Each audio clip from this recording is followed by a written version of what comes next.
Olá, sou a Dulcineia, estudante de Pedagogia do Polo de Resende, UERJ. Vou estar lendo Psicologia da Educação. São dois textos da aula 2. Esse texto que eu estarei lendo agora, ele tem 9 páginas. O intuito desses vídeos que eu faço, dessas leituras, é simplesmente ajudar você e a mim mesma. Então, eu faço a leitura, coloco um fone de ouvido e vou fazendo minhas atividades corriqueiras ouvindo a aula. E a vida é tão corrida, agitada para todo mundo, então a intenção é ajudar. Eu vou pedir para você curtir meu vídeo, compartilhar para chegar em maior número de pessoas, né? A intenção é ajudar, vamos ajudar o próximo aí, tá bom? Vou iniciar aqui, Psicologia da Educação, aula 2, texto 1. O que é aprendizagem? O conceito de aprendizagem pode ser definido de forma diversa, em função das diferentes perspectivas teóricas que o embasam. Cada uma dessas perspectivas atribui uma compreensão específica sobre a relação do sujeito com o meio, ou seja, com os vários contextos que subsidiam as situações de aprendizagem. No entanto, apesar das várias teorias que explicam o processo de aprendizagem, observamos algo consensual entre elas, que nos permite definir de forma geral o que seria aprender.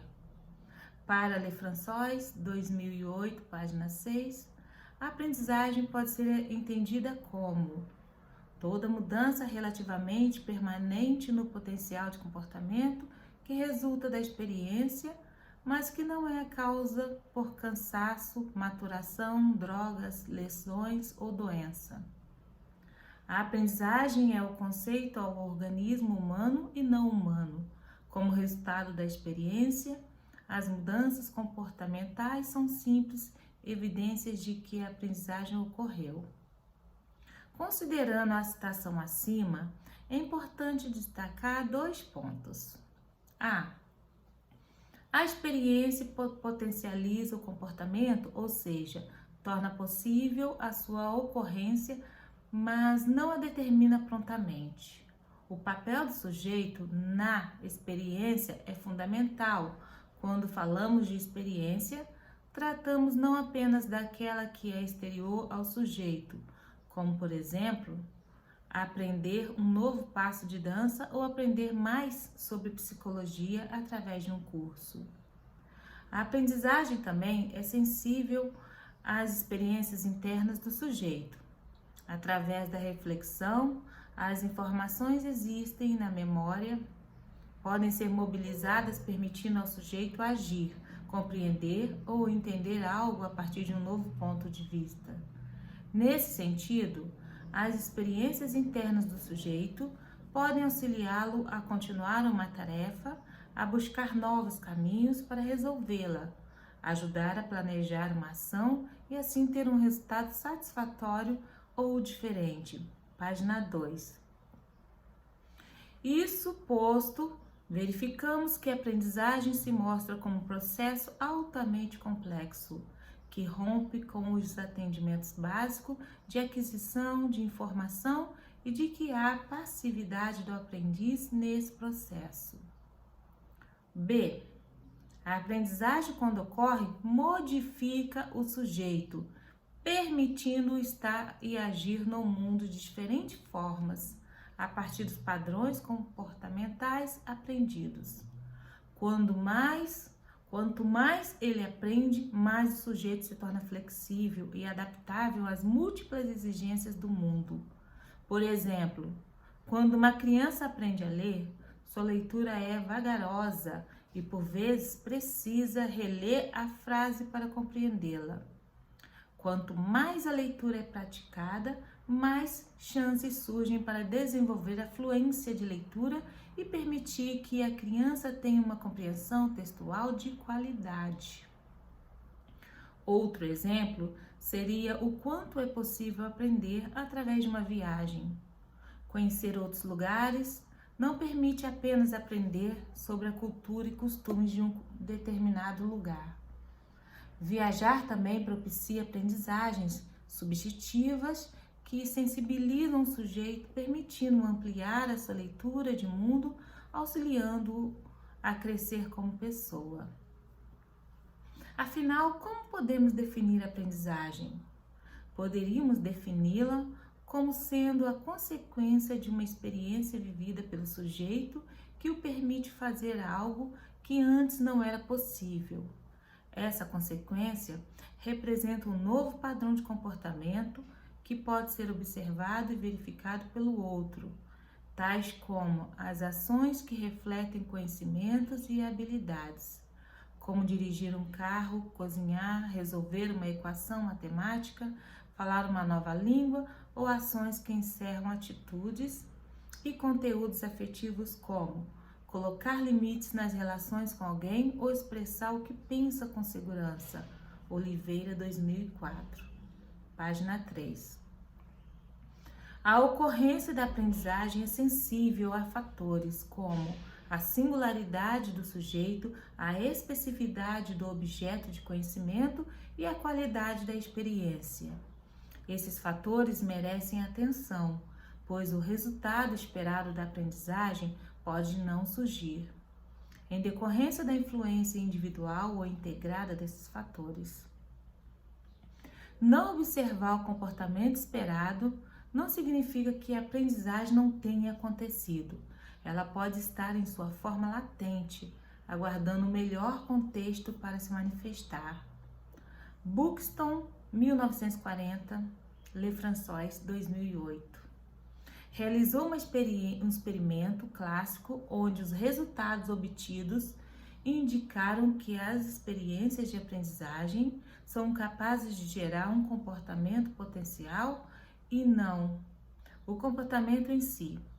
Buxton buscou treinar seus ratos para encontrarem a saída de um labirinto. Apesar das várias tentativas, os resultados obtidos indicaram que os ratos não tinham aprendido a tarefa.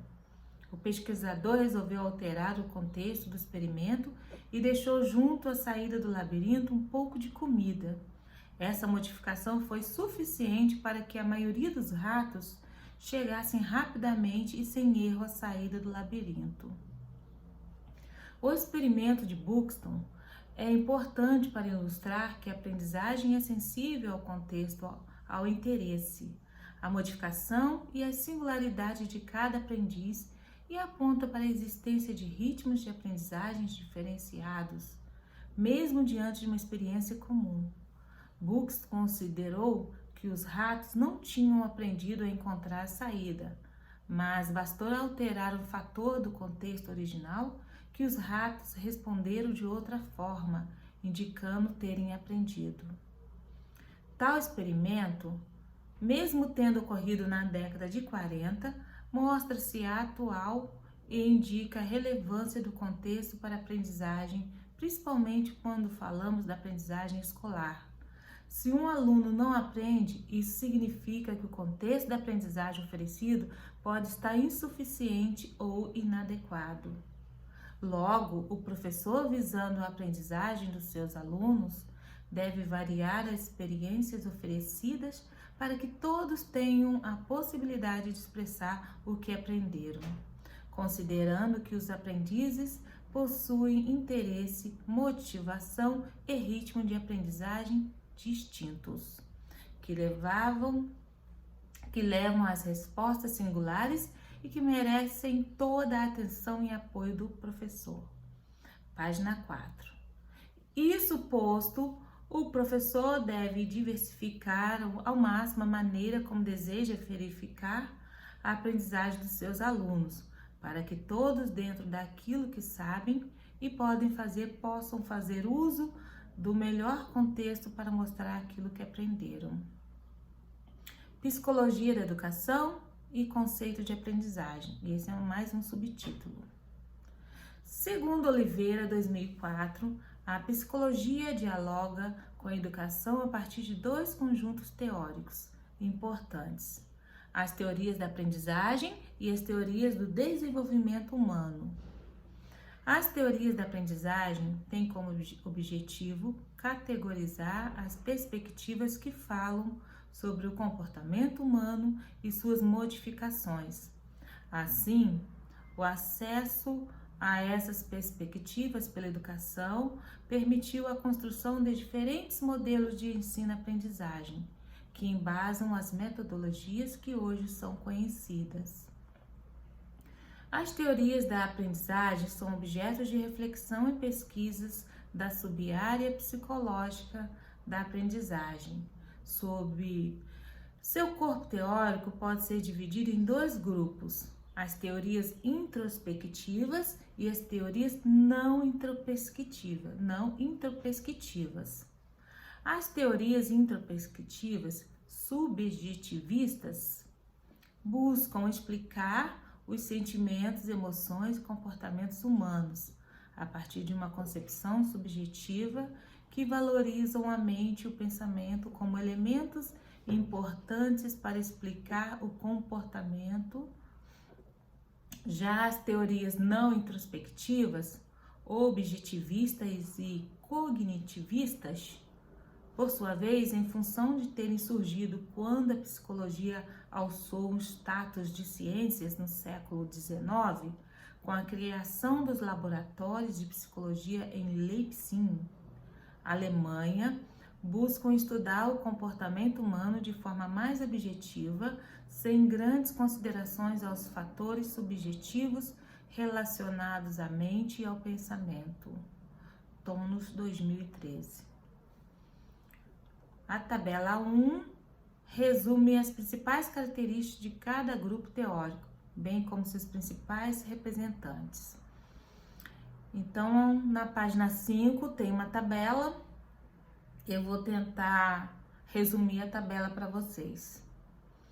Ela é dividida em classificação, ideias defendidas e autores clássicos. Então, nós temos aqui teorias da aprendizagem.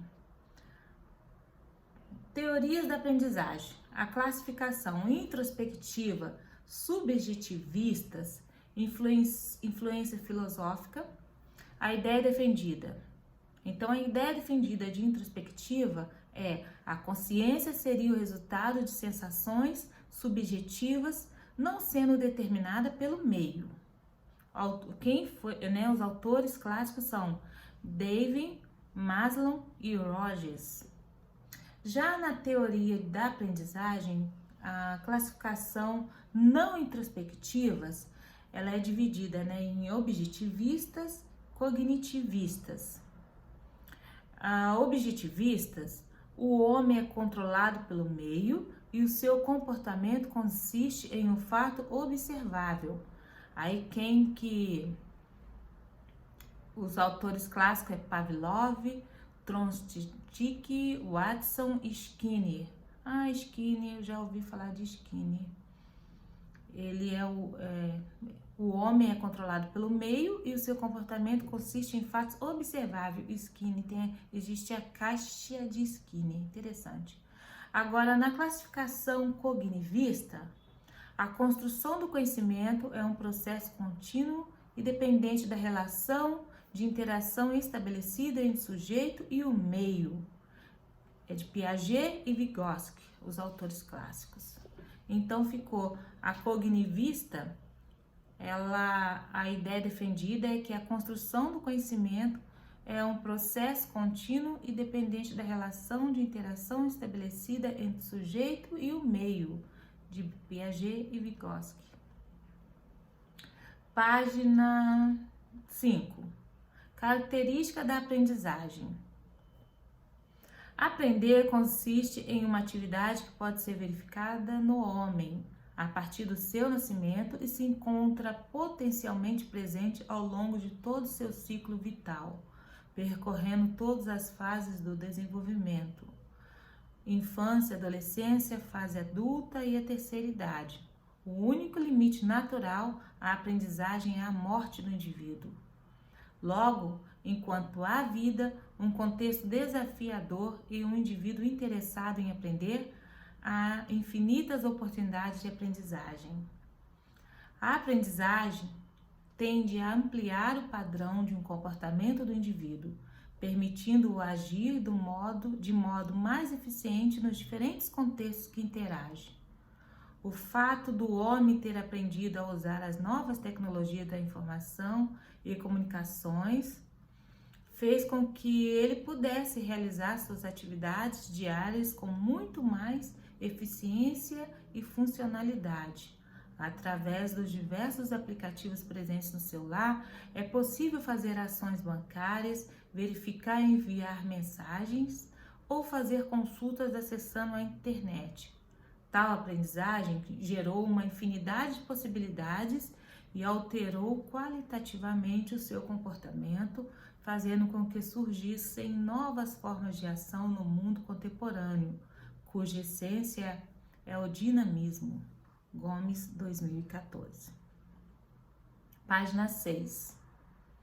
Todos esses ganhos refletem algumas características da aprendizagem. Complexidade, considerando que é sensível aos fatores internos, pensamento, atenção, memória, motivação, emoção, afetividade e ou externos ao sujeito, valores e expectativas sociais, cultura e experiências. Outra característica é a continuidade, pois ocorre ao longo de todo o ciclo vital. Outra característica, dinâmica, tendo em vista poder agregar múltiplos fatores para sua ocorrência. Outra característica, a pessoal, considerando que aquilo que se aprende torna-se único, pois cada sujeito tem suas experiências, seu próprio ritmo e forma singular de ler o mundo e interpretá-lo. E tem a característica intransferível. O que foi aprendido é exclusivo àquele que aprendeu, não sendo possível transferir para o outro de modo direto. Ao ensinar alguém, criamos a oportunidade de aprendizagem e não o aprender em si. Segundo Rogers, 2011, página 318 a 319, aí tem um trechinho dele. O único aprendizado que influencia significativamente o comportamento é o aprendizado autodescoberto, autoapropriado. Um conhecimento autodescoberto, essa verdade que foi pessoalmente apropriada e assimilada na experiência, não pode ser comunicada diretamente a outra pessoa. Por isso, nem sempre o que os resultados mostram indicam que o ensino foi bem sucedido. Cada indivíduo aprende ao seu modo, no seu tempo, mesmo diante de uma única experiência. Os alunos de uma turma, ao fim da explicação da professora, podem ter diferentes reações. Uns podem estar apenas revisando, pois já aprenderam. Outros estão vendo pela primeira vez, mas compreenderam a explicação e podem fazer os exercícios sem auxílio. Outros podem solicitar a ajuda da professora para fazê-los. Há ainda aqueles alunos que não aprenderam o que foi ensinado, porque estavam distraídos. Outros ficaram com dúvidas porque o assunto é completamente novo e ainda há aqueles que possuem dificuldades específicas de aprendizagem. Disso entendemos que a experiência da aprendizagem pode ser coletiva, mas o seu produto é único, ou seja, exclusivo a cada indivíduo. Página 7, subtítulo: Como saber se houve aprendizagem? Quando ensinamos algo a alguém, é muito comum perguntarmos: você entendeu? Pode fazer sozinho? Pode repetir o que foi feito? Nas instituições de ensino, a verificação da aprendizagem é algo comum e importante. Através dessa ação, o aprendiz é avaliado e, considerando os seus resultados, é traçada uma estratégia pedagógica de reforço, de revisão ou de aprofundamento. Através das provas, testes ou trabalhos, os professores podem ter um diagnóstico sobre a qualidade da aprendizagem dos alunos. A partir dos resultados globais e individuais, eles têm a oportunidade de verificar o que deve ser melhor trabalhado, aprofundado ou revisado para que os alunos possam ter sucesso junto aos objetivos pedagógicos previstos. Mas será que as provas e testes são suficientes para avaliar com segurança a aprendizagem do aluno? Deixa eu arrumar aqui, gente. A resposta é não. Levando em conta as características da aprendizagem e a sua sensibilidade a vários fatores, provas e testes podem não avaliar fidedignamente a aprendizagem do aluno, pois os exames exigem respostas que privilegiem apenas a memória do conteúdo estudado e não a sua compreensão. Estão mal estruturados ou apresentar questões muito complexas que estejam acima da preparação do aluno. Não acolhem as dificuldades dos alunos referente à ansiedade, estresse, insegurança, problemas de saúde ou psicológico. Isso posto, o que a escola deveria fazer para avaliar melhor o seu aluno. Página 8. Um caminho possível é diversificar ao máximo as avaliações e distribuí-las ao longo do período escolar, de modo a controlar os fatores que impactam a aprendizagem negativamente. Se um aluno não foi bem em um teste, ele tem outras oportunidades para recuperar sua nota e, sobretudo, mostrar o que sabe sobre o assunto através de uma outra abordagem. Assim, encontramos escolas que optaram pelo uso variado de avaliações.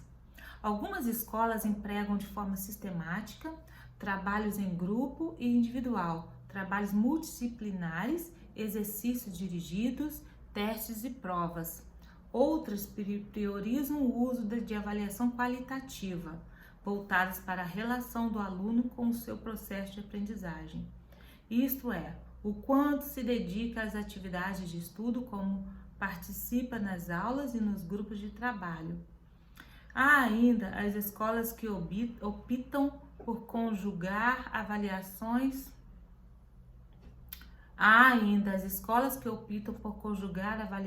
quantitativas e as qualitativas, buscando assim ampliar os contextos em que o aluno deve mostrar aquilo que aprendeu.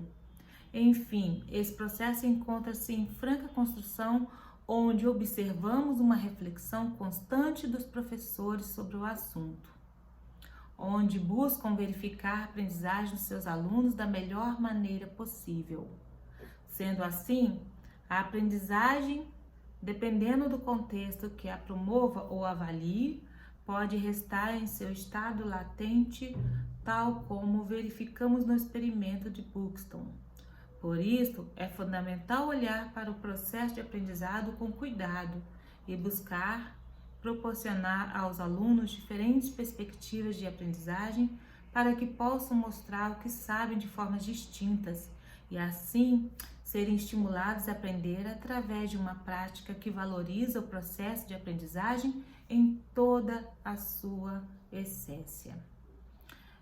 Agora, na página 9, ficou somente as referências bibliográficas. Eu encerro aqui a leitura do texto, a leitura da aula 2, texto 1 de Psicologia da Educação. No próximo vídeo eu estarei lendo na aula 2 mesmo, porém o texto 2. Te aguardo. Tchau. Boa sorte.